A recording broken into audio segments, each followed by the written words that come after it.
Muy bien, es un honor presentar a nuestras invitadas Rosa Rivera Rivera, Nicolás Rivera López y Elizabeth Mejía Ayala.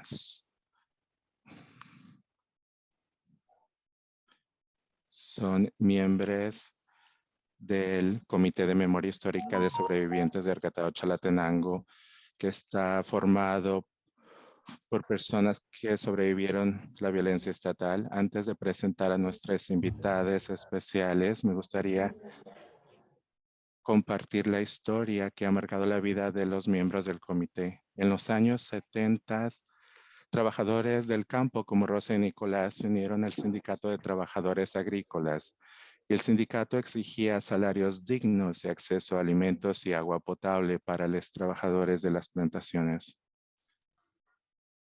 Y en respuesta, el Estado y los escuadrones de la muerte asesinaron y torturaron a los organizadores sindicales. En 1980, tras décadas de represión estatal, los trabajadores del campo formaron el Frente Farabundo Marte de Liberación Nacional y el FMLN era una coalición de 5 grupos guerrilleros que luchó para derrocar las dictaduras apoyadas por Estados Unidos y construir una sociedad socialista que atendiera las necesidades de los pobres.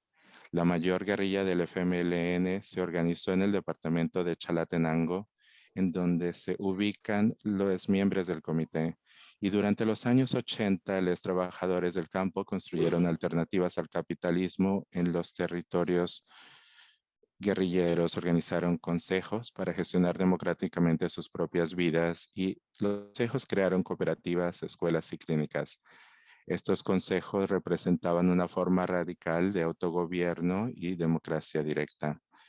Y para aplastar esta organización revolucionaria, los militares salvadoreños asesinaron a civiles. Por ejemplo, el 14 de mayo de 1980, los militares salvadoreños y hondureños asesinaron al menos a 600 personas civiles que intentaban cruzar el río Zumpul.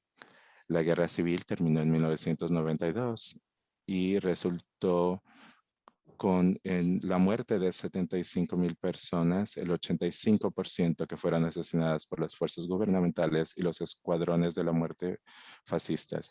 Me gustaría ahora presentar a nuestros invitados. Fundado en el 2003, el comité tiene su sede en Chalatenango, un antiguo bastión de la organización revolucionaria.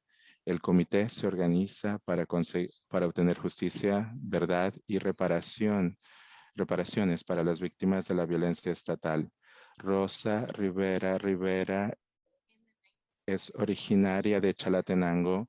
En los años 70 fue miembro del Sindicato de Trabajadores del Campo. También se organizó con la Organización de Mujeres Salvadoreñas, una organización feminista revolucionaria que organizaba a las mujeres campesinas en los territorios de la guerrilla. Es fundadora y actual miembro del Comité de Memoria Histórica de Sobrevivientes. Ahora, Nicolás Rivera López es originario del pueblo de Arcatao. Desde que era un niño ha sobrevivido al desplazamiento militar y las masacres. Y desde la guerra cultiva frijoles para mantener a su familia. Le gusta participar en las luchas por la justicia social y también es miembro de Pro Búsqueda o Pro Search en inglés, una organización que busca a las niñas desaparecidas. Nuestra última invitada, Elizabeth Ayala Mejía, se graduó de la Universidad de El Salvador. Desde el 2016 forma parte del comité y tiene una visión de conciencia social y compromiso para aprender y transmitir la historia a las nuevas generaciones. Actualmente representa al comité histórico en el consejo parroquial y formó parte de la junta directiva y se ha desempeñado como maestra interina, coordinadora municipal y promotora de programas sociales para adultos mayores. Ahora, antes de comenzar la presentación, el comité y yo quisiéramos encender una vela. Pueden ver la vela detrás de la miembro del comité con fotografías de las víctimas de la violencia policíaca. Voy a dejar que acerquen la vela Gracias, Nicolás. Y esta veladora es para honrar a las víctimas, para que recordemos sus sueños por una sociedad más justa y que esta luz nos recuerde nuestra responsabilidad colectiva de desmantelar toda forma de violencia estatal, desde los asesinatos policíacos en Estados Unidos hasta las masacres militares en El Salvador. Aunque vivamos en lugares distintos de este continente, realmente quiero enfatizar cómo nuestra liberación está entrelazada. Y con eso me gustaría ahora pasarle el micrófono a los miembros del comité. Muchísimas gracias por estar aquí.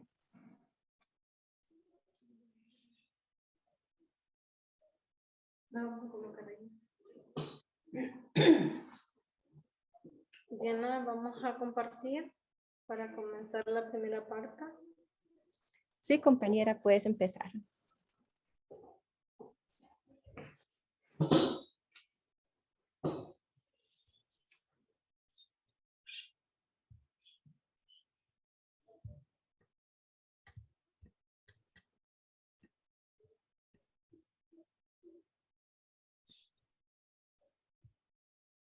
Dime soporte técnico para compartir, Diana. Ven un momento, te dejo. ¿Ya puedes Ya. compartir? Ok.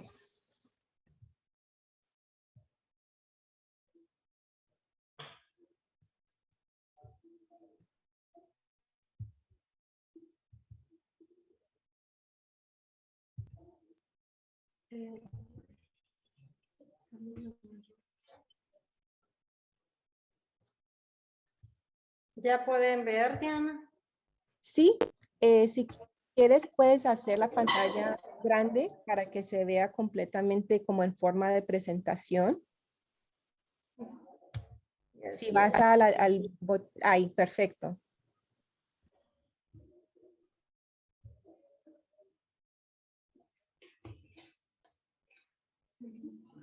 Muy buenos días a todas y a todos.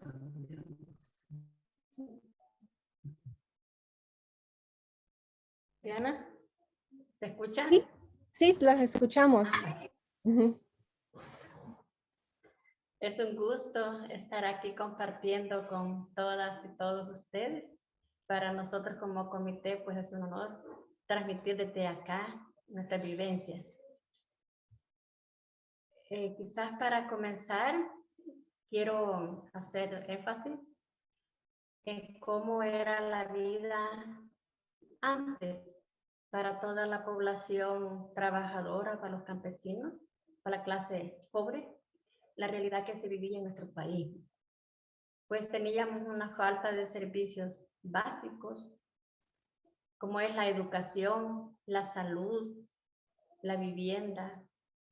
No se tenía una vivienda digna, agua potable, acceso a una carretera. Entonces era muy difícil la vida en aquel momento. Por eso es que mucha gente, todavía tenemos la mayoría de los adultos mayores que son analfabetos, porque no se tuvo aquella oportunidad de estudiar.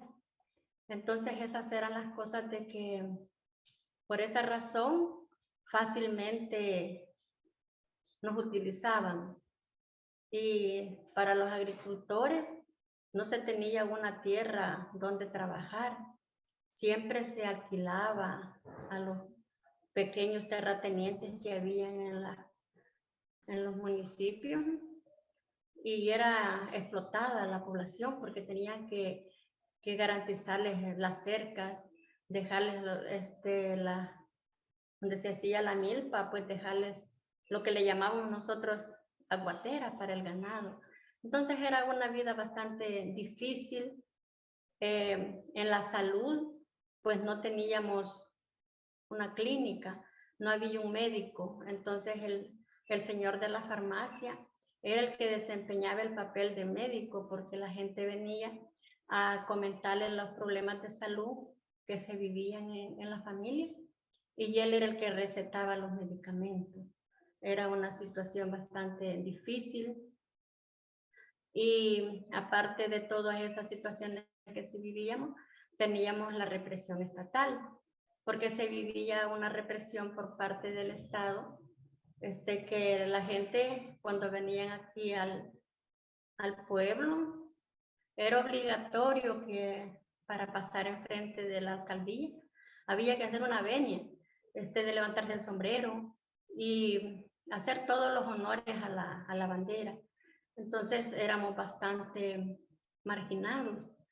Esas fueron las causas de que obligó al pueblo a unirse, porque los ingresos económicos que se tenían en la parte campesina solo era una vez al año. Cuando íbamos a los cortes de café, en los cortes de café éramos bien maltratados, se dormía debajo de los cafetales, no había agua para tomar, lo que se recogía era de las aguas lluvias, hacían tanques y de esa agua le daban a los trabajadores. Entonces no era una agua directamente higiene para el ser humano. Y no había comida. Entonces, lo poco que se ganaba allí mismo quedaba porque ellos mismos ponían sus personas a vender la comida. Y las pesas de las arrobas de café cortada eran grandes. Entonces uno cuando lo llevaba en la espalda pesaba, pero ya cuando se ponía la báscula no. Y la arroba de café cortada era a 50 centavos de colón. Decían mis padres que ya era bien pagado, porque en el tiempo que ellos empezaron a ir, dice que a 20 centavos de colón lo pagaban. Entonces la situación para los campesinos ha sido bastante difícil. Entonces esas son las causas que obligó al pueblo a exigir, a reclamar los derechos que han sido negados. Entonces en los momentos la dictadura era bien cruel con la población, entonces no teníamos derecho de hablar, de denunciar, porque no existían esos derechos humanos para que defendieran a la población. Entonces, recuerdo de que no se podía manifestar porque éramos reprimidos.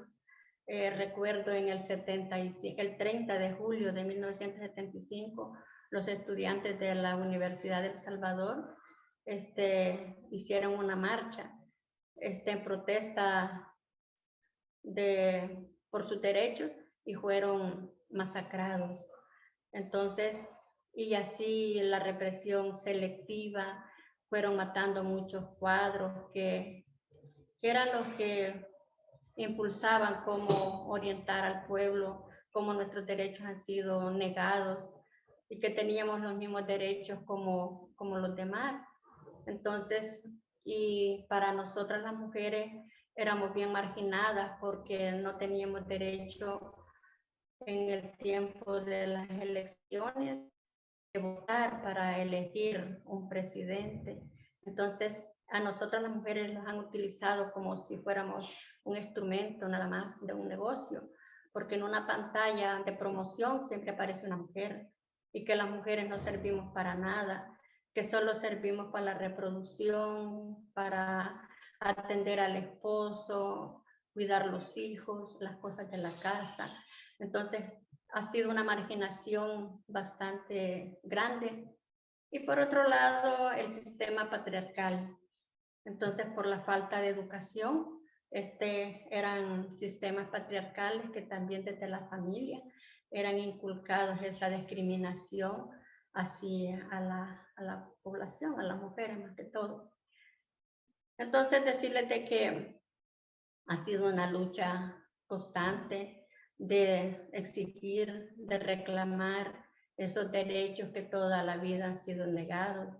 Las dictaduras nunca están a favor del pueblo, del campesino, del pobre, sino que ellos siempre van buscando mantener el poder para discriminar a la población indefensa. Entonces, decirles después que sobrevivir de la situación de un conflicto no ha sido fácil.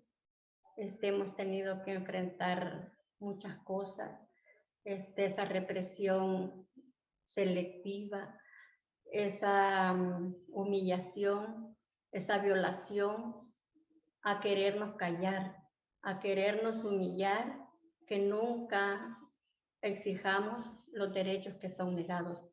Entonces, desde esa parte, decirles de que para nosotras, que para nosotros los campesinos, pues la vida ha sido bien difícil, bastante. Ajá. Entonces decirles pues de que es por eso que nosotros continuamos en este esfuerzo de mantenerlos unidos y organizados para defender los derechos que toda la vida han sido negados. Muchas gracias. Muchas gracias, compañera.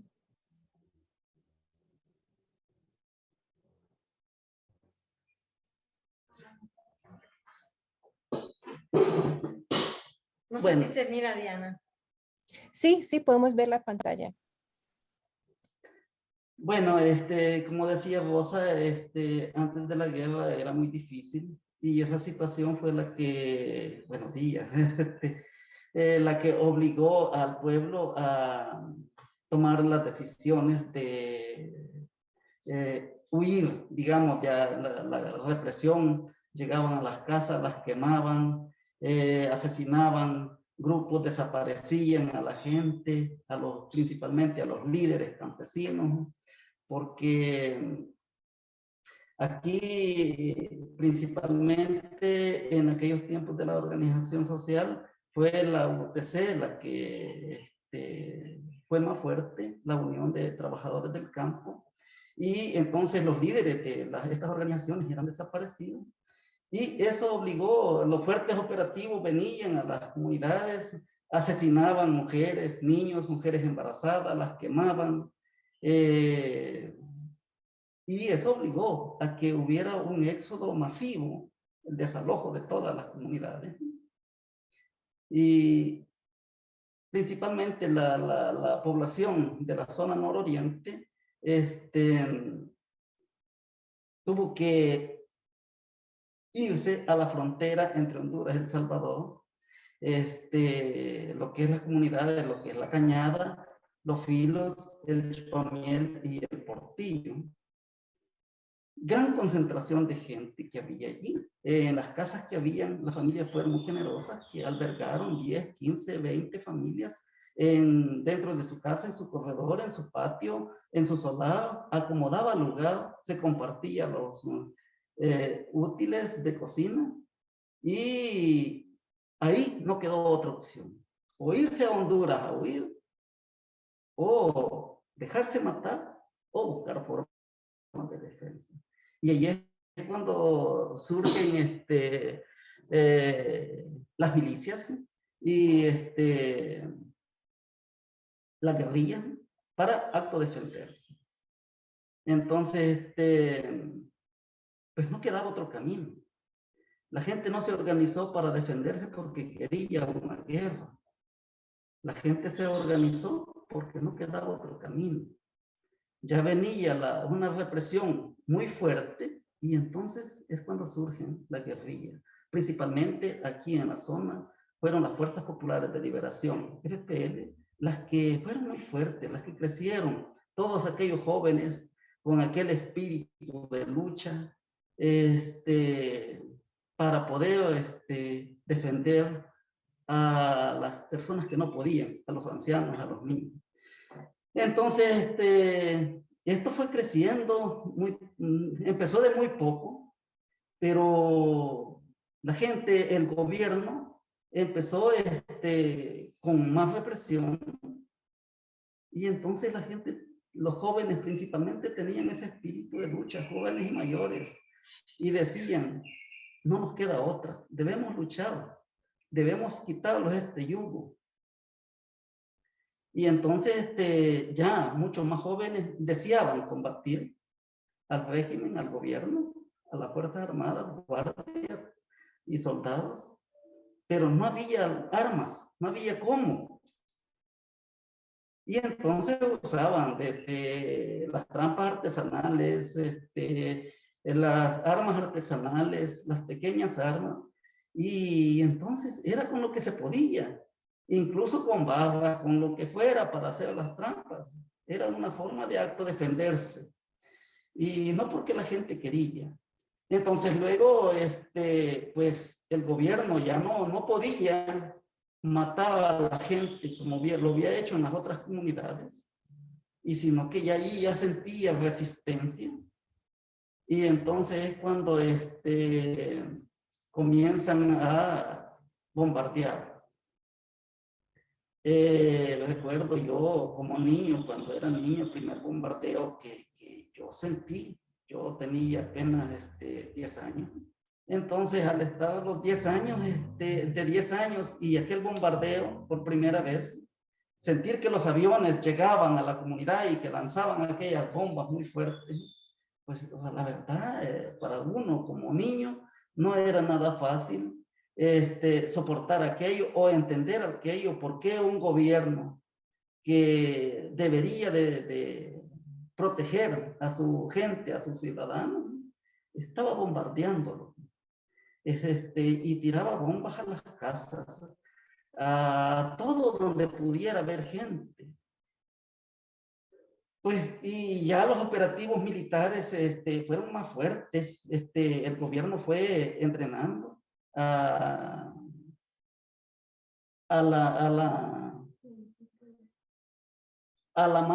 ejército, y pues sí, las órdenes, los escuadrones de la muerte, digamos que eran civiles y guardias y todo, crearon estructuras de división entre la misma población. Y entonces habían civiles que tal vez eran vecinos y que ellos señalaban que era gente organizada en el PC, y a eso era un delito. Organizarse era un delito, no había esa libertad de poderse organizar y exigir sus derechos. Y entonces estas estructuras fueron muy asesinas también, porque al final los paramilitares eran los que conocían a la gente, a la población, y algunos que tal vez no eran organizados, pero a veces había odios, rencores muy personales, y ya con eso señalaban de organizado en la UTC, y entonces los asesinaban. Mucha gente murió así, que hubo una gran confusión en el país. Los gobiernos crearon ese sistema, esas dictaduras crearon ese sistema de represión y de confrontación entre salvadoreños. Pero luego el gobierno de Estados Unidos, interesado porque a la gente que se organizaba, como era un delito, lo acusaban de comunista. Y el comunismo decían que era algo más malo y que lo iban a derrotar, diera a como diera o fuera como fuera.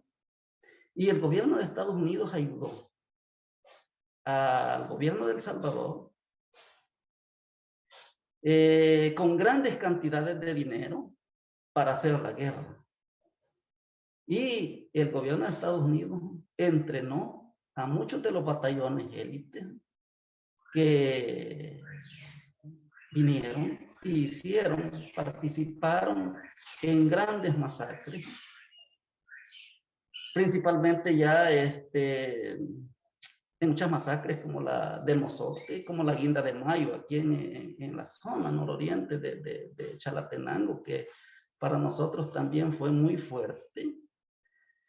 Entonces, ya todo esto con tropas, armamento, entrenados por los Estados Unidos, digamos, la tropa entrenada, los armamentos llegaron de Estados Unidos con un financiamiento de $1 millón y más de dólares que venía a diario para perseguir a todo aquello que anduviera en las zonas controladas donde la guerrilla ya había tomado control, aunque fuera población civil, porque yo era población civil, era un niño que estaba ahí, había quedado, mis padres eran los organizados, eran los que andaban ahí, y yo había quedado ahí como niño y tenía que soportar. Entonces, el apoyo militar de Estados Unidos, los impuestos de la gente de Estados Unidos, gran parte vino aquí a causar ese dolor, a hacer esas masacres. Ayudó para que muchos niños desaparecieran y que ahora muchos padres, muchos familiares sufren ese dolor de la desaparición de sus seres queridos y que todavía se buscan. Y algunos han sido encontrados en distintas partes del mundo, Francia, Italia, Estados Unidos, en distintas partes del mundo. Entonces, en aquel momento, allá por el 84, los rumores de una intervención militar con tropas fueron muy fuertes. Incluso hasta la hora movieron aquí en El Salvador, se puso la hora de Estados Unidos. Aunque aquí es muy distinto los momentos de la luz del sol, pero la hora la pusieron. Entonces, allí había una confusión, no sabíamos qué íbamos a hacer, cómo iban a operar en una intervención. Pues mucha gente había tenido que emigrar a Estados Unidos, a Honduras, en busca de refugio a Mesas Grandes. Y bueno, fue muy difícil. Las guindas eran muy difíciles porque era cuando agarraban a la gente a seguirla, a los grandes grupos, y es cuando alcanzaban, mataban, y quien podía salvarse seguía corriendo, y entonces pues una guinda era muy difícil, algo que nosotros no quisiéramos que otras generaciones vivan, y que por eso como comité tratamos de contar esto para que se trabaje y nunca más se vuelva a repetir. Dejo a Elizabeth. Muy bien, mucho gusto, buenos días a todos y todas.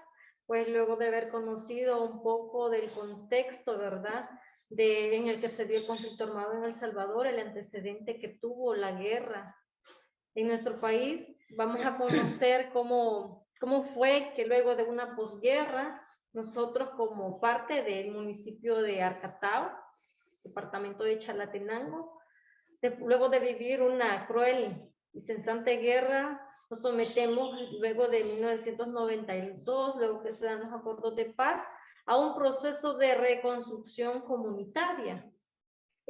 Como ya lo mencionaba Nicolás, Rosa, las comunidades fueron desalojadas, en su mayoría la gente perdió su vida. ¿Hola? Perdón, compañera, por la interrupción. Quería pedir si pudiera hablar un poquito más despacio para nuestros intérpretes. Muy bien, Diana. Gracias. Gracias.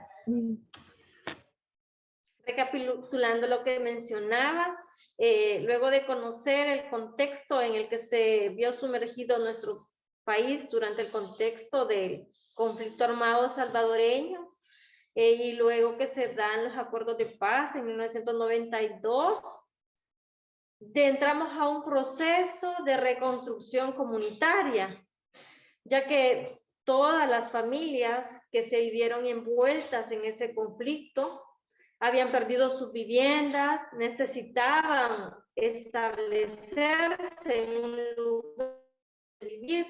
Muchas de estas personas que perdieron sus viviendas durante el conflicto armado habían venido a la zona de Arcatao y se habían posesionado en una casa, porque muchas de las viviendas del casco urbano quedaron deshabitadas porque sus dueños tuvieron la posibilidad de uno salir a Guatemala, a Honduras o irse a la ciudad y dejar sus viviendas. Entonces esta población que perdió sus viviendas vino a Arcatao y las ocupó, pero luego de que se dan los primeros acuerdos de paz, estos propietarios regresan a la vivienda a exigir, ¿verdad? Que eran los dueños y ellos tenían que desalojarse.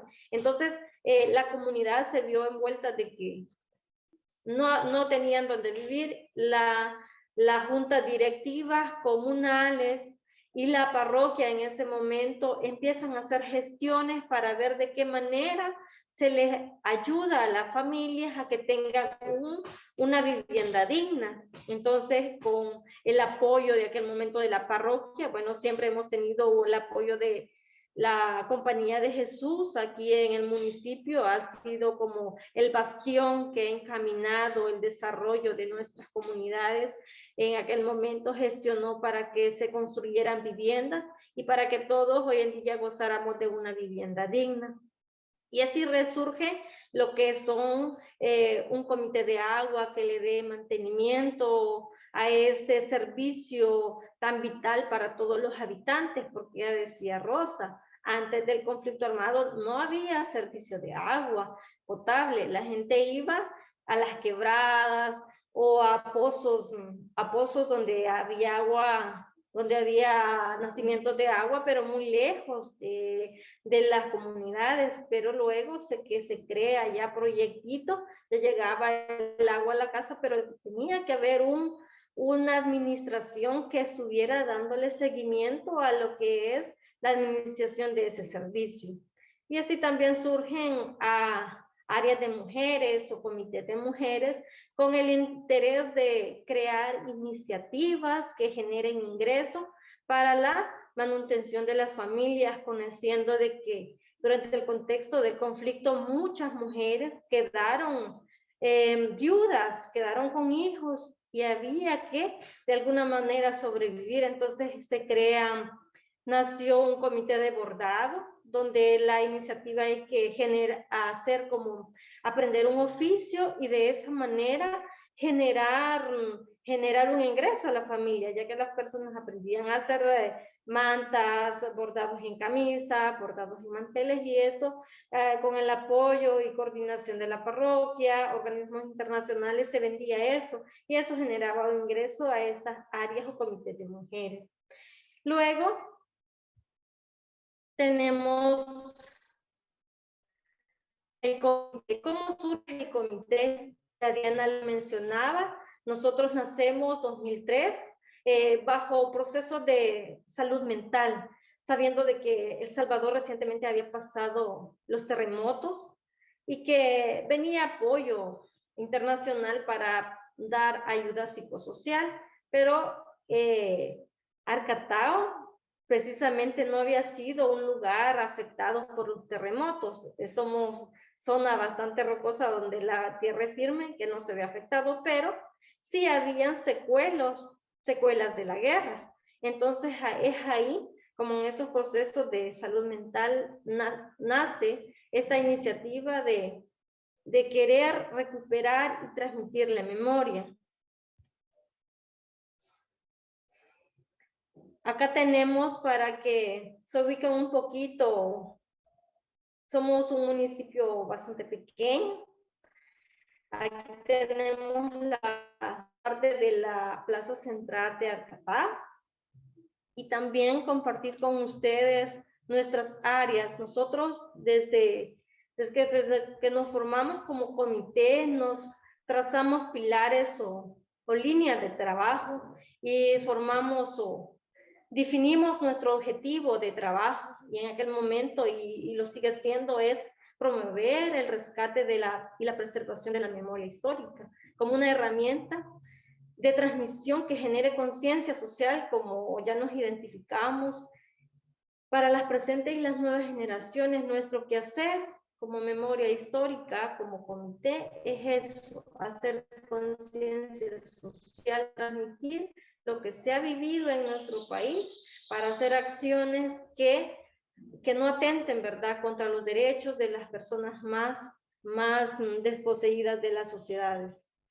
Así tenemos también que nosotros somos un comité, somos en su mayoría sobrevivientes del conflicto armado, pues los que somos bastante jóvenes somos hijos de sobrevivientes comprometidos con la conservación, la transmisión de la memoria histórica y con un enfoque de relevo generacional, ya que como ustedes pueden ver en la fotografía, en su mayoría las personas que están ahí son personas de avanzada edad. Entonces esa necesidad de que haya un relevo generacional, que las nuevas generaciones nos vayamos empoderando del tema de la memoria histórica para seguir trabajando en la búsqueda de la verdad, la justicia y la reparación de las víctimas.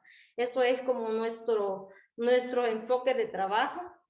También comentarles de que nosotros como memoria histórica, desde que nacimos, se trazaron ejes de trabajo.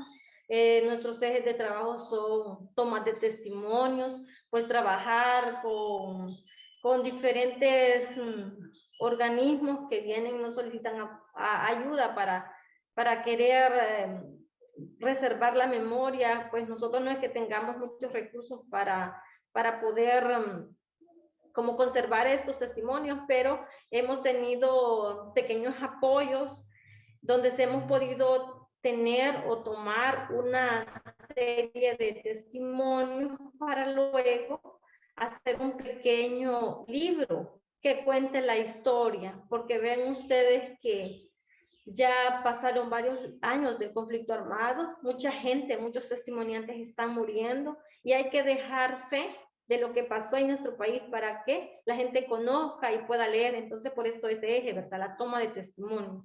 También tenemos el eje de proyecto museo. Llevamos trabajando la parte de proyecto museo con la idea de que la gente no solo lea lo que pasó en El Salvador, sino que venga, conozca, visualice qué pasó en El Salvador, pueda observar diferentes fotografías que ilustran estos ataques que se hicieron en las comunidades, diferentes masacres, diferentes vestigios encontrados donde fueron asesinadas diferentes personas, así como también diferentes artefactos utilizados para atacar al pueblo. Eso es lo que contiene nuestro pequeño museo, dividido en diferentes áreas de exposición. Es pequeño, pero intentamos resumir y sintetizar toda una historia de lucha y de sobrevivencia de la población. Así también trabajamos el tema del Santuario de los Mártires. Es un lugar que, gracias al esfuerzo y apoyo que se ha tenido, se ha logrado construir un lugar. Nosotros le llamamos Santuario de los Mártires, pero es un lugar como una iglesia donde se tienen resguardados los restos de 36 personas que se han logrado exhumar. La visión es que se siga exhumando muchas más personas, pero hoy en día estos procesos se han estancado, no hay pase de que se sigan estos procesos. A veces Fiscalía no le da seguimiento, pero hasta ahorita se tienen 36 personas exhumadas en este lugar. Es un lugar dignificante para las víctimas porque sus seres queridos se encuentran ahí, ya que en los lugares que fueron asesinados eran de difícil acceso, que su familia difícilmente podía visitarlos, pero ahora en este lugar ya pueden llegar y llevarles una flor o estar un momento acompañándoles. También nosotros trabajamos la parte para rescatar la memoria histórica, conmemoración, es decir, recordar esas fechas importantes que marcaron, ¿verdad?, a esta población. Por ejemplo, nosotros conmemoramos el 8 de abril, que el Día Municipal de las Víctimas, enmarcado a un acontecimiento que sucedió en 1986, que le llamaron el desembarco, un hecho donde mucha tropa militar vino, bajó sus tropas y acorraló a toda la población con la intención de hacer lo mismo que había pasado en el Mozote. Entonces, o también hacemos conmemoración en diferentes puntos de masacre para recordar, ¿verdad? Para escuchar testimonios de las personas y para recordar también allí a muchas personas que fueron asesinadas. Se realizan viacrucis martiriales en el periodo de Semana Santa. Se recuerda la vida de Jesús y la vida de nuestro pueblo salvadoreño en la montaña, visitando diferentes puntos de masacre, y en cada, así como se reza, podríamos decir, el viacrucis de Jesucristo, nosotros rezamos un viacrucis martirial, pero de la vida de nuestras mártires. También hacemos recorridos a lugares históricos de Arcatao, que resguarda un gran contenido histórico de nuestro pueblo, de nuestros héroes, de nuestras heroínas durante todo este contexto. Y decir que este quehacer como comité nos llena porque estamos haciendo un esfuerzo por seguir trabajando por la justicia y la reparación de las víctimas. También esta parte quisiera compartir con ustedes algunos eventos que hemos realizado de un primer libro que se tiene, que se tiene de personas testimoniantes de Arcatao. Es un libro que se llama Aún Luchamos. Fue elaborado con el apoyo del IDUCA y Centros Humanos de Washington. Un libro que contiene 50 fragmentos de testimonios. También hay una página web que se llama Oraciones Incompletas, donde también pueden conocer muchos testimonios de Arcatao. También tenemos el proyecto museo, un poquito para que conozcan. Es un museo bastante humilde, pero nosotros consideramos que resguarda esa historia que nuestro pueblo vivenció. Aquí son parte de lo que se tiene en el museo. En la parte izquierda, en la parte derecha, pueden observar el mural de la masacre que mencionaba Diana, la de la Guinda de Mayo.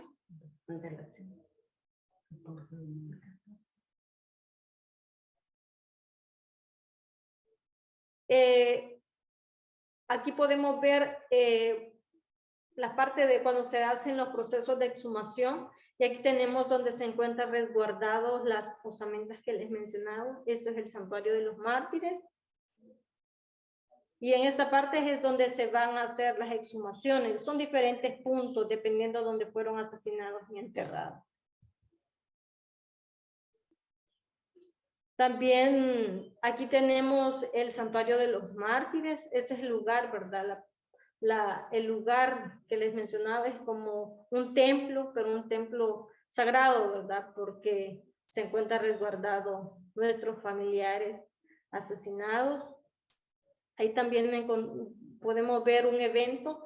Tenemos en una parte donde cuando hicimos la inauguración, también ese día se hizo una misa para recordar también a tantos, ¿verdad? Personas que han sido exhumadas, y también cuántos que no se pueden lograr exhumar porque no se tienen un lugar específico donde los podemos encontrar. También las diferentes conmemoraciones que se realizan, como ya les mencionaba, en noviembre se hace un recorrido a un lugar que le llaman Cuyas Cumbres, un lugar donde centenares de personas. De igual manera hacemos otras conmemoraciones del 8 de abril, de la masacre del Zapote, donde murió gran parte de la parte negociadora del FMLN. Eso fue en 1991. Nosotros cada 11 de abril recordamos, ¿verdad?, a estos compañeros que fueron asesinados y que trabajaron constantemente para ver cambios, y esos cambios ellos no los pudieron ver, que solo nosotros hoy en día, ¿verdad?, podemos pasar de ellos. Y aquí tenemos diferentes eventos conmemorativos. A veces se realizan altares en homenaje a nuestras víctimas, y también el agradecimiento a la tierra, que es, ¿verdad?, diferente diferentes frutos, diferentes riquezas naturales que nos mantienen y que esta riqueza que la tierra nos da ha sido abonada con la sangre de nuestros mártires.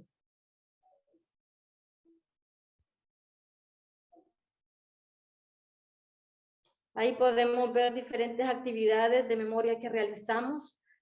En la parte izquierda pueden ver los eventos de conmemoración.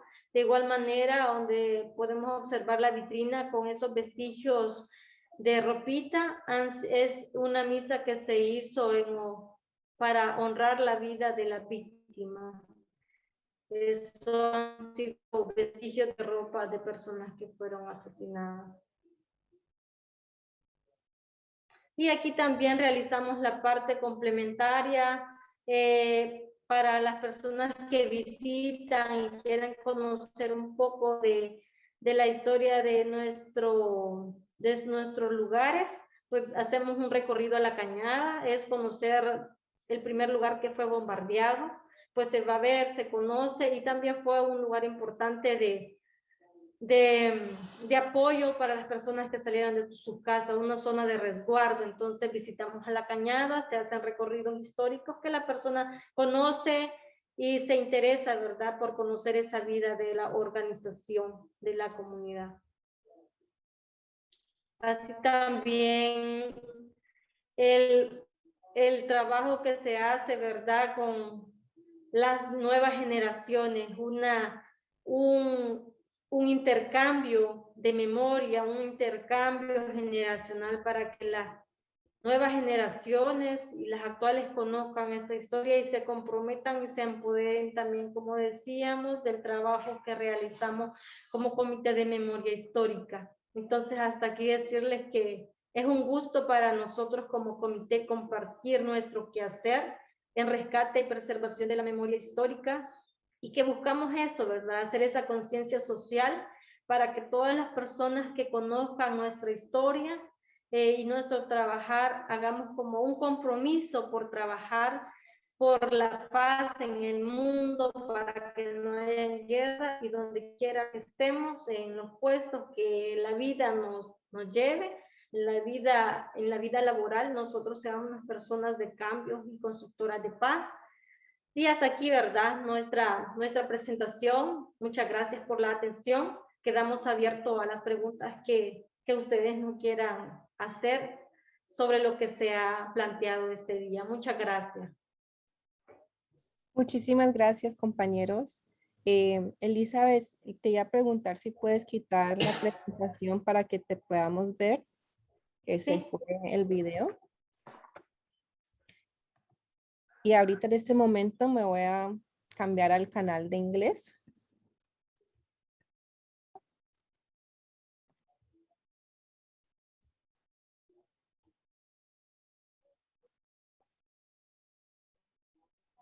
Entonces, ya que escuchamos una presentación muy poderosa, quería invitarles a hacer una respiración colectiva.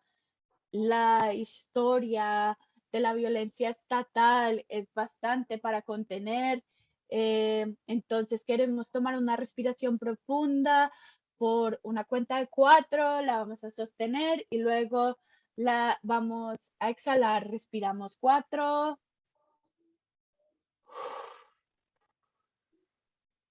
Y exhalamos. Y gracias por estar aquí conmigo.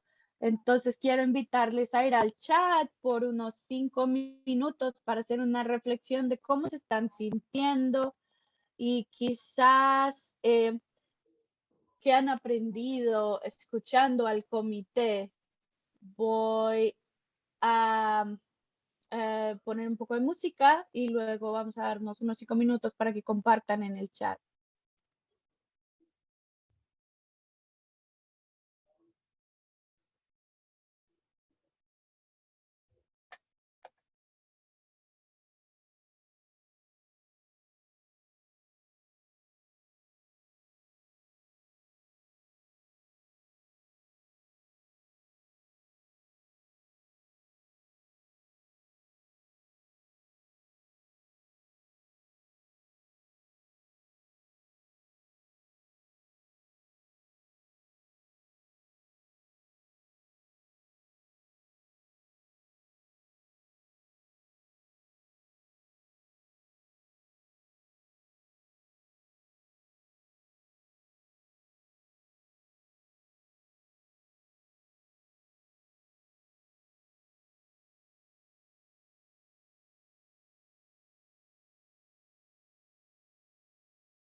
Voy a leer algunos de los comentarios y I'm todos. going to read. Oh, sorry.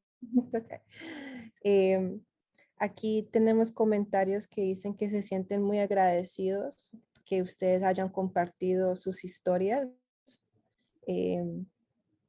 Otra persona que se siente muy conmovida por los esfuerzos de la comunidad en mantener la memoria viva. Otra persona que aprendió sobre los esfuerzos de poder poner los cuerpos en los santuarios, qué tan importante eso es para los familiares. Otra persona dice que se siente muy agradecido por escuchar estas historias, pero le da vergüenza ser ciudadano estadounidense. Les pido perdón a nosotros por aguantar nuestro gobierno criminal y asesino.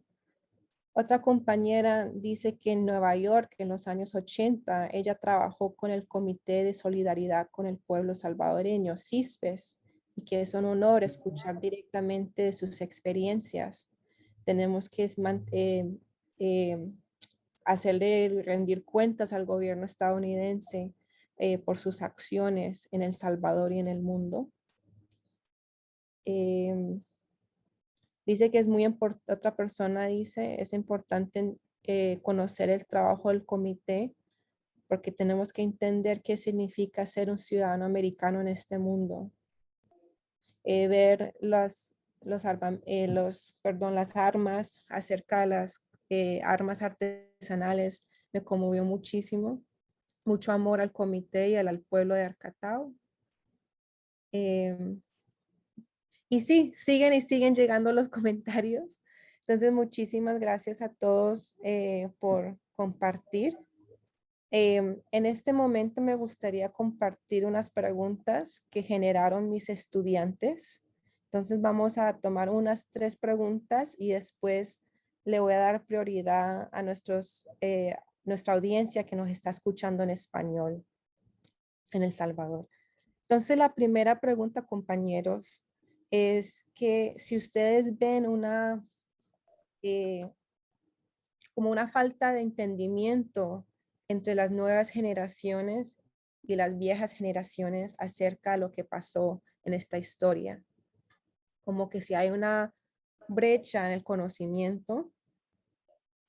Y la segunda pregunta es, ¿qué responsabilidad tiene el gobierno americano al pueblo salvadoreño?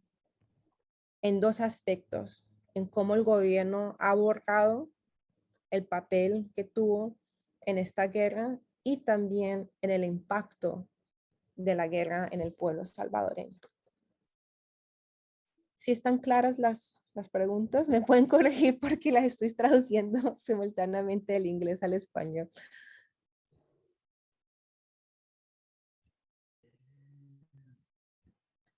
La segunda. La segunda, Diana, no.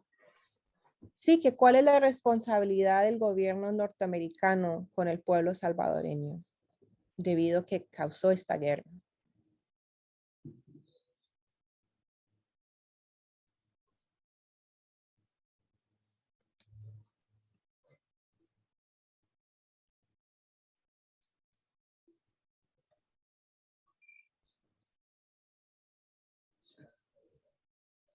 Pero comenzamos con la primera. Sí. ¿Quiere contestar? La primera. Ujú. La primera, Diana, si nos la recuerda. Sí, claro, que si ustedes ven una diferencia o un contraste de cómo las nuevas generaciones entienden la guerra y cómo las viejas generaciones que vivieron la guerra entienden esa historia. Bueno, es bastante complicada esta pregunta y para dar una respuesta.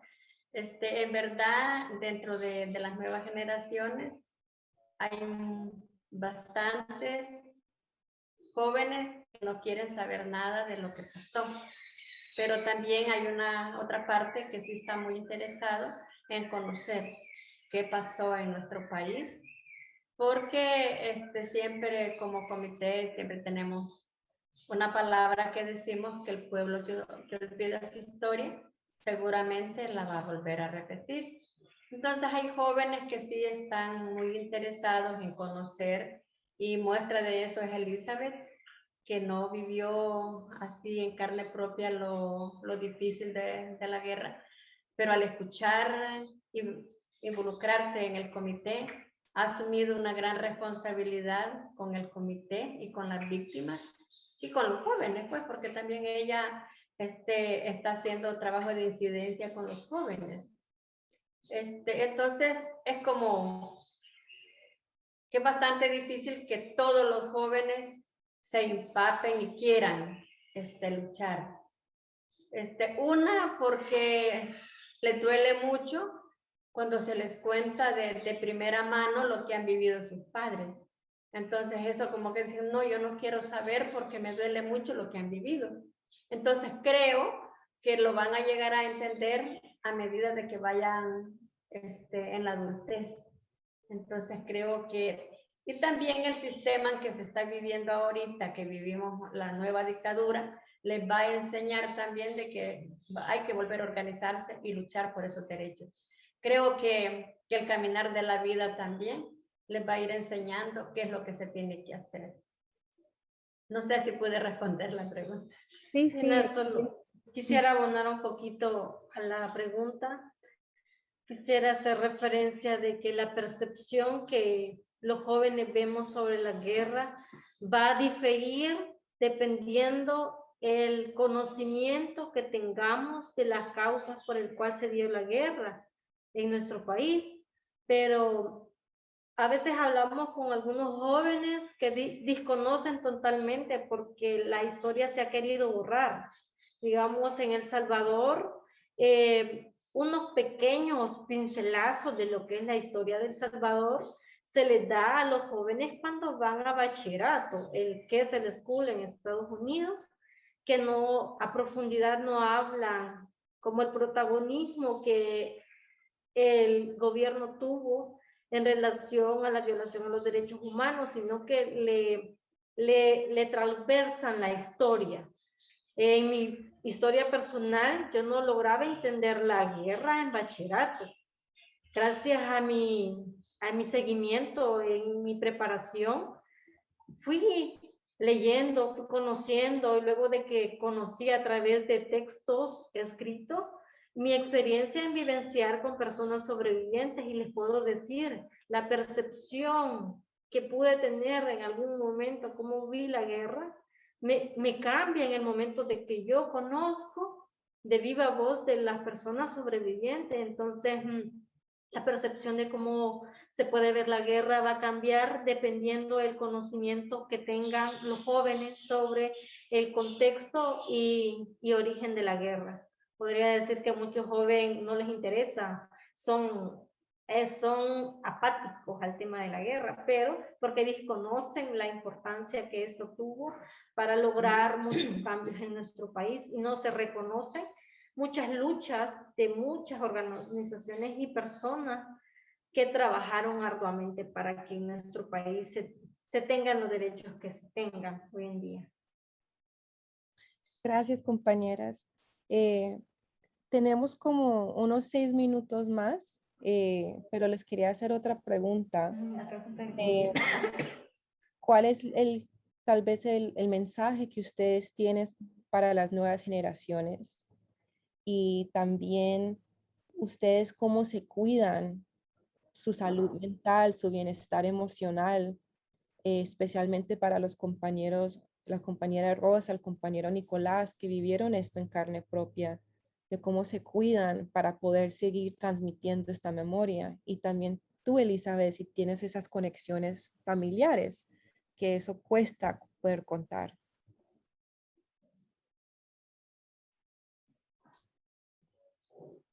Vaya, sí, yo pienso de que con una de las preguntas, vaya, con lo del mensaje, yo pienso de que, bueno, nosotros el espíritu como sobrevivientes de una guerra tan cruel, tan difícil, que dejó a cientos de personas muertas, miles. Entonces, muchos familiares desaparecidos, asesinados. Entonces, es que trabajemos por la paz, que trabajemos por la justicia. Y que todos podemos, independientemente del país que sea, independientemente de la cultura, de la religión, de lo que sea, podemos trabajar por la paz, por la justicia desde donde sea, ya sea una empresa privada, un puesto público, en la enseñanza, en todo. Pues nosotros, como sobrevivientes, hacemos lo que podemos hacer y a nuestra capacidad, siendo miembros del comité, trabajando por la justicia, ya sea rescatando la historia para que no se pierda, ya sea haciendo gestiones para hacer las exhumaciones y dignificar a las víctimas, los que están vivos porque todavía tienen ese dolor de sus seres queridos que murieron, y los que murieron porque eran seres humanos que merecen darles una cristiana sepultura, en que se les haga un rito, los rezos que nosotros aquí en nuestra cultura hacemos, y que también el que estén en un lugar digno, eso es darles una vida muy larga, porque al final nuestra intención es que se reconozca la lucha por la cual ellos dieron la vida, que tenía razón. Eran campesinos, eran mujeres, que muchos murieron injustamente, que únicamente por exigir sus derechos. Entonces, y que los dejemos en el olvido, allá en un potrero donde fueron asesinados, y no hacer algo por ellos, creo que, digamos, no es dignificante. Entonces, principalmente el mensaje es en que trabajemos por la paz, por la justicia, y que no olvidemos en que debemos de dignificar a los mártires, a las víctimas, y todos podemos. Nosotros como sobrevivientes podemos. Los profesionales pueden como profesionales enseñando. Los que están en un puesto público, incidir en los gobiernos para que no hagan las guerras. Y los que están en una empresa privada, pues también desde su empresa, desde su puesto, desde allí se puede hacer algo. Entonces, la invitación es a que todos nos sumemos a trabajar por la justicia, por la paz y no a las guerras. Mi perfección, no sé si las compañeras quieren agregar. Bueno, el cuidado de la salud mental. Yo siento de que con el cuidado de la salud mental, para nosotros también esto nos ayuda muchísimo, tener estos espacios de compartir, porque de esa forma es como nosotros sentimos de que también nos ayuda a ir sanando nuestras heridas, que es la palabra que no se sana, pero se aprende a vivir con ese dolor, porque si nosotros como comité decimos que queremos que las nuevas generaciones la conozcan y que no se vuelva a repetir, pues es de tener ese esfuerzo, esa voluntad de compartírselo a las nuevas generaciones. Y qué bueno, Diana, que desde la parte desde donde usted está tratando de transmitir esta historia a sus estudiantes y que los estudiantes lo toman con mucho interés de conocer, porque también en Estados Unidos también se vive una discriminación por la cultura, por la raza, por todo. Entonces yo creo que las dictaduras, los gobiernos de turno no les interesa los pueblos, sino que les interesa mantener el poder y mantener su economía. Entonces, pero que juntas y juntos vamos a trabajar para trabajar por esa salud mental, porque si no lo contamos, no lo transmitimos, eso causa enfermedades.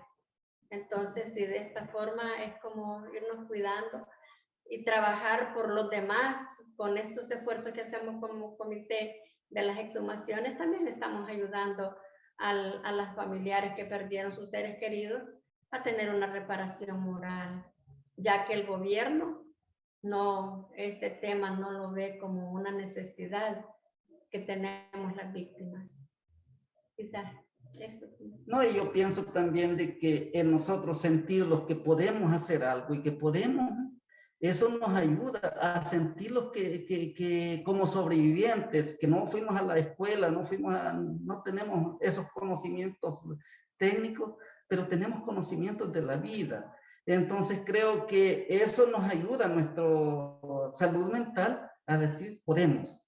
Aunque no hayamos ido a una universidad o a una escuela, pero somos sobrevivientes y desde donde estamos podemos hacer algo, trabajar por las víctimas, por los mártires, por el rescate de la memoria histórica, transmitirla, y entonces nos sentimos útiles. Y si no pudiéramos contarlo, fuera quizás nuestro dolor mucho más fuerte. Entonces yo agradezco a Diana y a muchas personas que nos han visitado, porque eso nos hace a nosotros liberar esa carga de energía, de ese dolor y poderlo contar, y con el propósito de que nunca se trabaje por que nunca más se vuelva a repetir. Sí, muchísimas gracias, compañeros y compañeras. Quiero reconocer el tiempo si las personas se tienen que retirar. Sé que los alumnos tienen otras clases a que asistir. Les quiero dar las gracias a todos, todas, todes que nos han acompañado esta mañana. Si las personas tienen tiempo adicional, se pueden mantener en la conversación. Quería hacer una pregunta adicional. Si se tienen que retirar, pueden despedirse del comité en la caja de comentarios. Pero para hacerles una pregunta adicional, compañeros. No, primero, si mi grupo de tecnología puede quitar el silencio. Me voy a ir al canal de inglés para que me escuchen directamente. Bien. Jessica, Nick, si pudiéramos prender el volumen, quitar el silencio, si alguien en la línea de español, particularmente si vienen del Salvador, quiere hacer una pregunta, por favor, prendan el micrófono y pueden hacer la pregunta al comité directamente.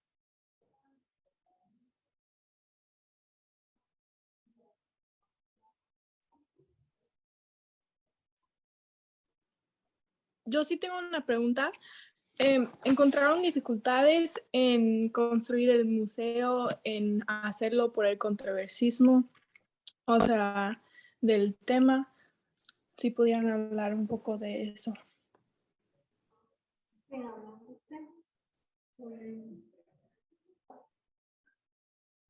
Bueno, siempre tenemos dificultades y obstáculos. En primer lugar,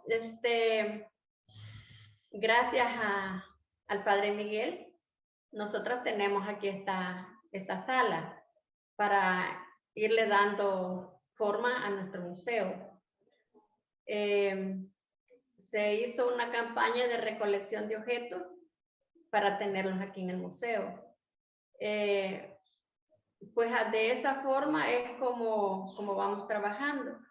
Y gracias a la solidaridad nacional y internacional, es como nosotros podemos tener muchas exposiciones de fotos, porque la verdad que en los momentos difíciles del conflicto armado, pues no teníamos ni la segunda mudada, mucho menos una cámara para tener fotografías. Gracias a esa solidaridad ha confiado en el comité y con derechos de autor, pero tenemos muchas fotografías aquí en el museo. Las dificultades que tenemos es que no tenemos un museo comunitario, sino que lo tenemos aquí en el Centro de Formación Mártires del Zumpul, pero hasta el momento no tenemos aquella dificultad que se nos diga desalojen y vean a dónde colocan las cosas, no. Las otras dificultades son económicas, porque hay que darle mantenimiento al museo para resguardecer todo lo que se tiene, pero como dijo Nicolás, no tenemos la experiencia profesional de cómo se trabaja en un museo, pero vamos haciendo el esfuerzo, aprendiendo y haciendo el trabajo dentro del comité. Entonces, no sé si los demás compañeros quieren responder la pregunta. No, yo pienso de que sí, no es nada fácil porque al tener la idea de querer hacer un museo, de guardar la historia, pero no saber cómo. Entonces, de alguna manera, no sabíamos. Pero bueno, luego surge la idea de la recolección de objetos. Teniendo un par de objetos, bueno, el padre Miguel dijo, bueno, está la sala, esa sala la presto y allí pueden estar. Luego, ¿cómo ordenarlos? Y la gente, y siguiendo haciendo la campaña a colección de objetos, y la gente poco a poco va trayendo lo que va encontrando en los diferentes puntos hasta tener lo que tenemos. Luego donación de fotografías.